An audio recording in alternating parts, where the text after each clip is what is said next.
Setelah Perang Dunia Pertama berakhir, terjadilah krisis keuangan terbesar di dunia. Semenjak saat itu, sistem keuangan, sistem perbankan, bursa saham mengalami perbaikan-perbaikan yang sangat berbeda jauh dari sebelumnya. Perang dan resesi ekonomi membuat pembaharuan di dunia keuangan adalah imbas positifnya. Kita pasti setuju bahwa pressure atau tekanan dalam hukum fisika merubah karbon menjadi berlian. Intinya adalah adanya tekanan. Benda tak bernilai seperti karbon ditekan di pressure jadi benda paling bernilai sedunia yang namanya berlian. Jadi tekanan jangan pernah ditakuti, masalah jangan pernah ditakuti. Semuanya harus dihadapi. Tekanan Perang Dunia menghancurkan seluruh dunia. Namun sejak selesai Perang Dunia Kedua, kecepatan pembangunan teknologi ada dalam kecepatan penuh yang membuat dunia seperti saat ini sangat maju dibandingkan 100 tahun yang lalu. Kemajuan umat manusia dalam 5.000 tahun dicapai hanya dalam 100 tahun. Sejak Perang Dunia Kedua juga ada New World Order yang bercita-cita mulia untuk tidak ada lagi Perang Dunia Ketiga, ingin membuat dunia damai. Dan New World Order tadi di bawah kendali negara pemenang Perang Dunia Kedua, yaitu Amerika dan sekutunya. Lalu sejak tahun 2013 dunia punya penantang baru, penantang New World Order, namanya Tiongkok. Selama 300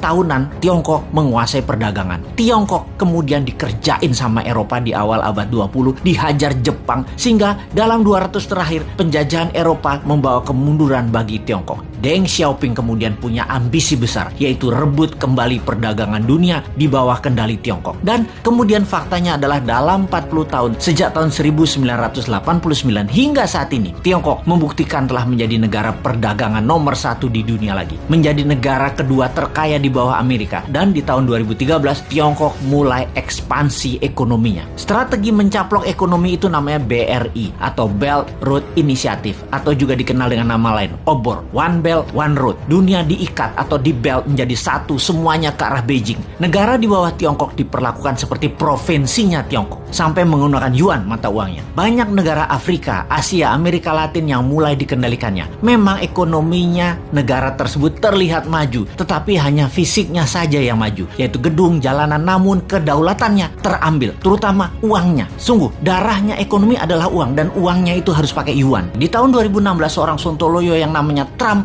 menang presiden di Amerika, dan selama 4 tahun terjadilah perang dagang yang dimenangkan Amerika secara telak. Tiongkok tidak tinggal diam. Globalis cabal yang sejak lama bersama mereka memilih presiden lemah yang namanya Biden dan dimenangkan. Amerika mendadak menjadi mitra Tiongkok kembali saat ini. Pada saat PKC, Partai Komunis Tiongkok, beberapa minggu yang lalu ulang tahun ke-100, Xi Jinping dengan berani mengatakan akan memenggal kepala negara yang berani membuli Tiongkok, akan mengambil kembali Taiwan, Hong Kong, dan Macau. Bukan one country two system, tetapi one country Tiongkok only, dan menyiapkan 1000 silo tempat peluncuran roket berhulu ledak nuklir. Saat ini dunia dalam keadaan Perang Dunia Ketiga melawan virus akan menjadi perang militer Perang Dunia Ketiga sesungguhnya. Pernyataan sederhana dari pakar intelijen yang mengatakan, kalau Amerika tidak serang Tiongkok sekarang, mendiamkan Tiongkok sampai 10 tahun ke depan, Amerika tidak akan pernah menang perang dengan Tiongkok. Tiap tahun Tiongkok akan semakin kuat dan semakin kuat. Indonesia bagaimana? Pepatah gajah berkelahi dengan gajah, pelanduk mati di tengahnya. Jangan sampai terjadi. Amerika dan Tiongkok berperang, jangan sampai Indonesia jadi pelanduk mati di tengahnya. Kita harus segera berdaulat. Ambil kesempatan ini untuk berdaulat. Inilah masa yang tidak ada lagi yang terbaik dibandingkan masa ini. Pertama, Bappenas membuat perhitungan dengan rinci. Berapa cost accountingnya untuk Indonesia menjadi negara superpower di tahun 2045? Berapa biayanya? Buat 3 step. Menjadi negara berdikari di tahun 2025, menjadi negara maju 10 tahun kemudian dengan dasa chip hingga tahun 2035, dan menjadi negara superpower di tahun 2045. Step pertama adalah menjadikan Indonesia negara berdikari, mampu berdiri di atas kaki sendiri hingga tahun 2025. Memerlukan uang katakanlah 6.000 triliun, yang 50%-nya untuk UKM ekspor dan ketahanan pangan. Sisanya untuk kesehatan dan sarana tempat tinggal serta jalanan distribusi. Kita printing rupiah biru, rupiah baru yang masa berlakunya 10